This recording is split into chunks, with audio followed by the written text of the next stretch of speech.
There's hardly anything more stressful than the moment you get your grade back on an exam, a midterm, a final. Grades can be triggering, traumatic, stressful, and that's at the best of times. How do you interpret these in a positive way in order to use them as an informative feedback on your learning? We are faculty and administration that are here to help you demystify higher ed and help you to have a successful and restorative educational experience. This is Course Hacks for Higher Ed. So today we have with us, as always, Associate Professor Dr. Brian Dewsbury of oh my gosh, what's wrong with me? I'll edit all this out. I'm just going to edit it all. Don't. No, I want them to see us. I like it. Unfiltered. Brian Dewsbury, Associate Professor of Biological Sciences at the University of Rhode Island and Assistant Dean Fonts, Director of Diversity, Recruitment, and Retention in the College of the Environment and Life Sciences. Welcome to you both, and thank you for joining us. Michelle, this week you didn't have a first name, just so you know. No, I didn't. I noticed that. Yeah, I know. I'm good with it. It's cool. Oh my goodness. I'm omitting all kinds of... I'm fine with it. I'm on such automatic pilot sometimes. It's fine. Michelle, why don't you start us off? Because I'm sure at this point in the semester, you're hearing back from students that are getting their midterm grades back. To be honest with you, I haven't heard anything this semester, which is kind of nerve-wracking for me, right? Usually, right? But just in general, the kind of thoughts that go through my mind about grades is what it can do is really boost someone when they get a decent grade. And I heard there's a scale, and I at least passed, right? So sometimes it gives hope. Sometimes it really can help a student to feel grounded and, all right, I got it. Most cases, unfortunately, in the sciences, especially those first classes, what it can do to a student is really concerning for me, right? What I do in my work is really try to help them to understand what the grade means for them, right? As opposed to, oh, you got a D, forget about it. No, because believe me, that message, you need to switch your major. Happens a lot at that point, which is a little scary to me.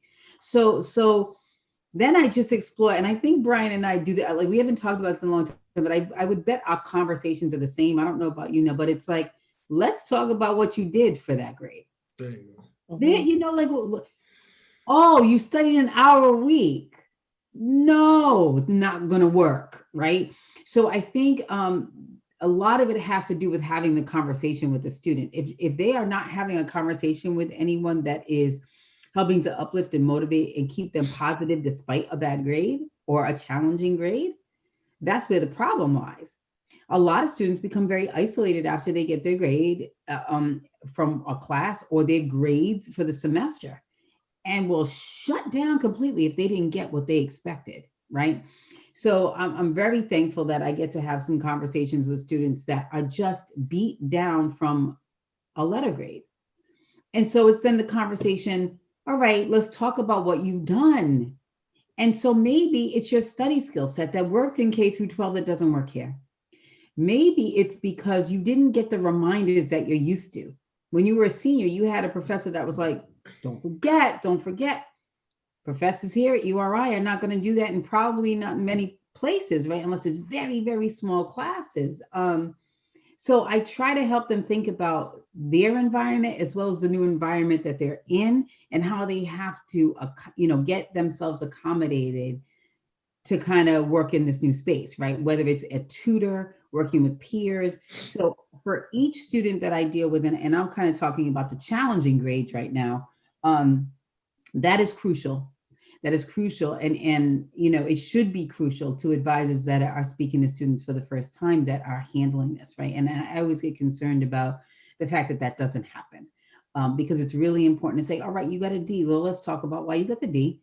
And so let's take steps now. Let's figure out what you didn't do, and let's do it. And then assess. Don't go based on this one grade.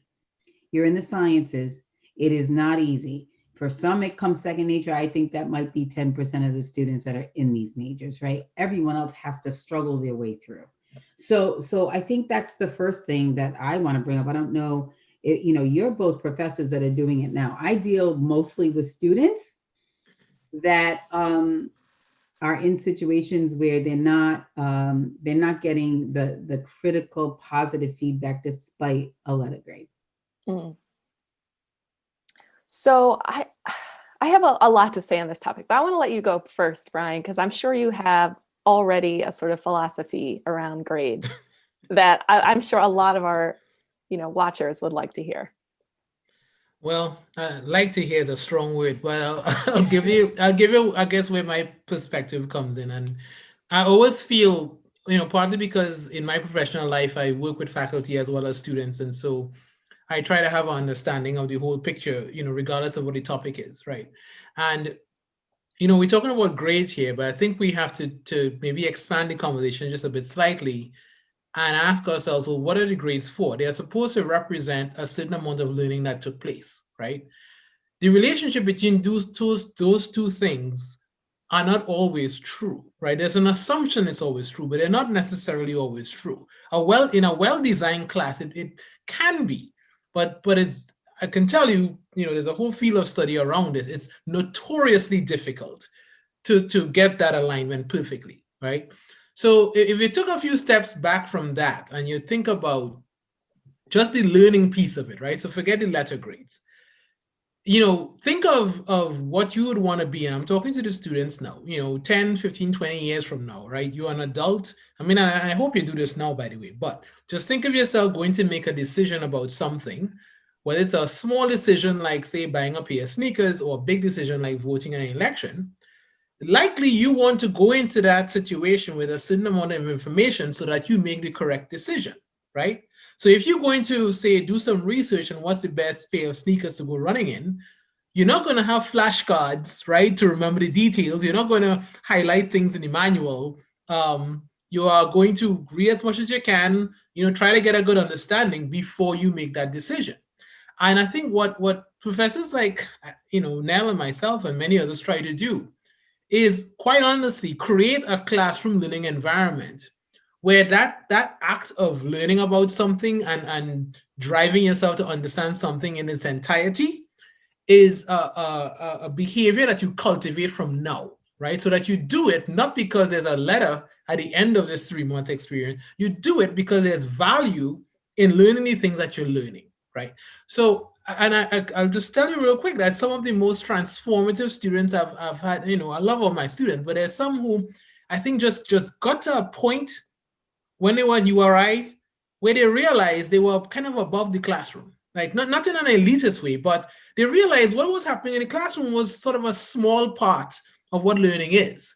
So the grade, to get back to your original question now, the grade is supposed to be, at every point in the semester, a forensic analysis of what you have done in terms of cultivating good learning habits, right? When you get that grade, and the hope here is that you get an early grade, like early in the semester, you want to then go and have a conversation with the person who is in charge of cultivating that learning experience for you, right? The professor, Right. or an LA, or a TA, or all three, right? And have specific conversations, not I studied hard. What did you do when you studied? At what point did you test yourself in the process, right? Because that then gives the professor, the TA, something that they can discuss with. Okay, maybe you need to try more questions, or maybe you need to explain it without your friends because they're in the same class, so they're unlikely to correct you. So there are more specific things they can tell you, but they need that data. So I'll pause there. Now, you want to jump in? Well, first, I totally agree that grades should be a reflection of and some feedback on how your learning process is going. In reality, though, I think they are more a measure of how well did your expectations for this assessment match with your professor's expectations. So it's not always about how well you learned the material per se. Sometimes it's about whether you understood the assignment, whether you understood what to study, how much you should be studying, in what way yes, there's also that piece of what are the best study habits for you. But sometimes it really is, oh, I really missed the boat on what I thought was important for this class and what you thought was important for this class. Sometimes it's a total mismatch of expectations.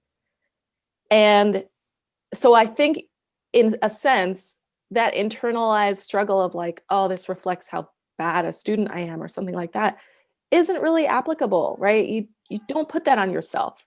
It's more like, did I meet or did I match well with what my professor was looking for here?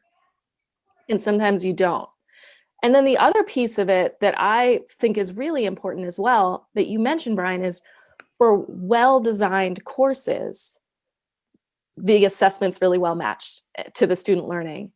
And I have experience with this also. So I want to share a little bit of my personal story.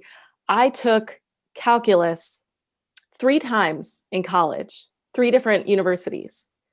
And the first one was at a small liberal arts college, St. Thomas Aquinas, and it was applied calculus. And I did fine. I definitely annoyed the hell out of the professor because I asked too many questions, which is a common theme that I got for my education. The second time I took in my undergrad, and I did very poorly, and that was a large lecture class, and it was one of these very loosely structured courses, just lecture and then 2 exams. And I actually think I got a C or a C- or something like that, which was like the gentleman's C. So it was not doing very well. And then I had to take it again before grad school. So I took it at Rutgers. And in that class, it was a small class. We had a lot of assignments, weekly homeworks, and I ended up getting an A+.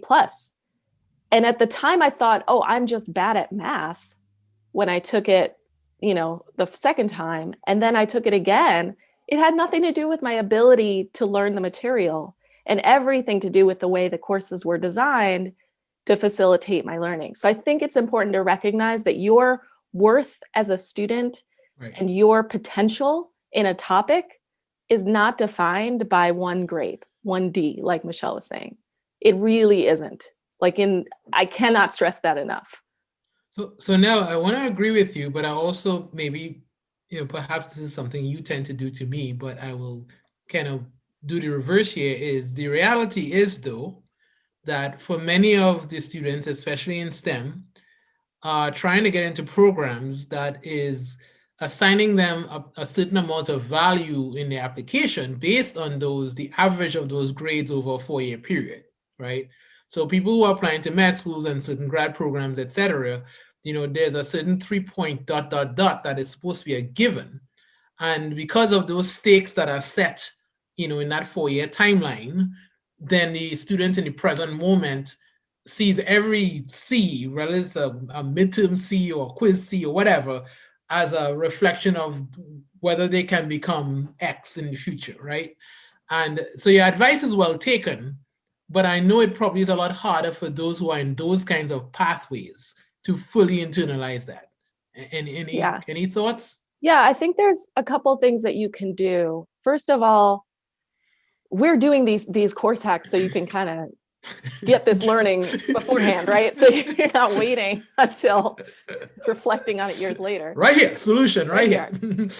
But also, and here's another really good course hack that I learned in college from the students that were doing really well and were the type A pre-med students. They all, and I'm not kidding, they took their AP classes, they got 5s, and then they took those same classes again in college because they wanted to get those grades. So that's tip number 1. Tip number 2, the hard class that you need to take, they would take it and then drop it before drop add, or just sit in so they could learn it, so that when they took it, they would get an A. I mean, people are doing this in college anyway, and you may not realize it, right? They are hacking the system to their advantage. So why not? I mean, why not go until the drop add date and learn the first few weeks of class so that when you do take it next time, you just have a little bit of a leg up, a little breathing room. It's not the first time you're seeing the material. That's all well within what the system allows. Those are my tips. I don't know if that really addresses your point, Brian, but that's no, it practical. Well, it does, because that, what my colleague Jess Adams would say, those are strategic learners, right? They understand what the system is asking of them, and they will, adjust their curriculum to suit. I know when I had to withdraw from biochemistry because I was headed to a straight F, I had to protect my scholarship, right? So I was doing it out of some serious stakes, right? So took it again, got that C piece, right? I remember nothing because the learning environment was not facilitated for that. And I think just to reiterate, maybe even emphasize your point, Nell, because yes, I know this is course hacks for students to reflect on what the message of grade sends, but the messages grade sends, it could really be dependent on how we as professors really construct that classroom, right? So this can't just be on the students to interpret this one way or the next. It's also on us to communicate what we need to communicate through the grading process. There are some And not professors, see students as numbers, right? Not see them. exactly. Yeah. There are some colleagues of mine who just they don't grade. They Right. believe it's there's a whole movement around that too, right? So Just like narrative that's feedback. Not all institutions have letter grades or number grades. right. Not all higher ed institutions. Yeah, I think it's worth reflecting on the fact that this is an inherently kind of dehumanizing Right. system. Could I ask just one more question? I know we only have a few minutes left, but I just wanted to extend your point, Nell, about how students internalize self-worth and value by that letter grade. Um, and I know Michelle can probably speak to this. I hope she does. But in our discussions with students, once you kind of get beneath that first layer, there are usually other things that are forcing them or making them think that that grade is how they define themselves. So the job of people, or one of the things people like Dean Funtz does, is really get to those second and third layers and really ask us, like, how do you determine value for yourself? And let's talk about that. And what, because if you don't have that, then it's easy to latch onto something like a grade. Michelle, any thoughts on that? Absolutely. I mean, I think you that is exactly what happens. I mean, students get really depleted and frustrated until you have the conversation with it's really interesting how if you if you internalize something and don't speak about it to get feedback, what it can do to you, right? So most of the time, I honestly right now can't think of a time that it wasn't once we broke things down, what was missing in that journey, what didn't happen, what the challenge was, and how you didn't address it sooner, right? So whether it's going to see the professor, going to the academic enhancement center, talking with your peers, doing this isolation work, frustrated, spending 2 hours on a couple of problems and not getting it, and then talking about it instead of having a real strategy around the work, right? So a lot of the time, if not all, really, it's about steps missed because you haven't done it before, or you're having a challenge you haven't had before and you're not addressing it. You're just forging forward to think that your typical way of doing it is right. So you're right. It could be a myriad of things, right? As far as what's going on personally in your life as well, that can affect it. So, if you're going through a breakup, that changes the whole dynamic because of how you're feeling about yourself and your energy is not there. So absolutely, Brian, it has to do with where your state of mind is. And if you don't have anyone that you're talking to be like, okay, let's separate those.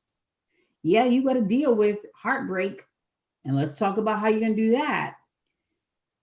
Either I want you to attend to school, and if you're not going to attend to school, I would rather, if you're not going to spend the time and attention, for you to not take that class now.